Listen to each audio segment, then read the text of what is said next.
Charlotte Makgomo Maxeke, April 7, 1871 to October 16, 1939, was a South African religious leader, social and political activist. She was the first black woman to graduate with a university degree in South Africa with a BSc from Wilberforce University, Ohio in 1903, as well as the first black African woman to graduate from an American university.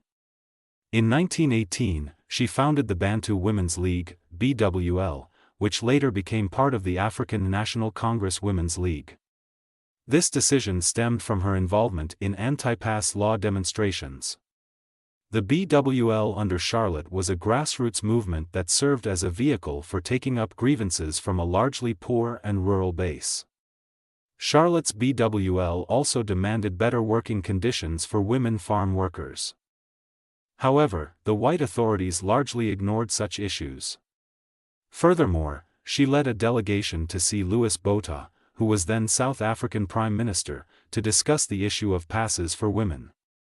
These discussions led to counter-protest the following year, which was against passes for women. Charlotte and an army of 700 women then marched to the Bloemfontein City Council, where they burned their passes. She addressed an organization for the voting rights of women, the Women's Reform Club in Pretoria, and also joined the Council of Europeans and Bantus.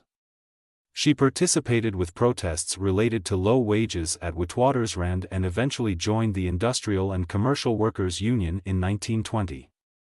Charlotte's leadership skills prompted the South African Ministry of Education to call her to testify before several government commissions in Johannesburg on matters concerning African education. This was a first for any African of any gender. Charlotte is often honored as the mother of black freedom in South Africa. A true African mother.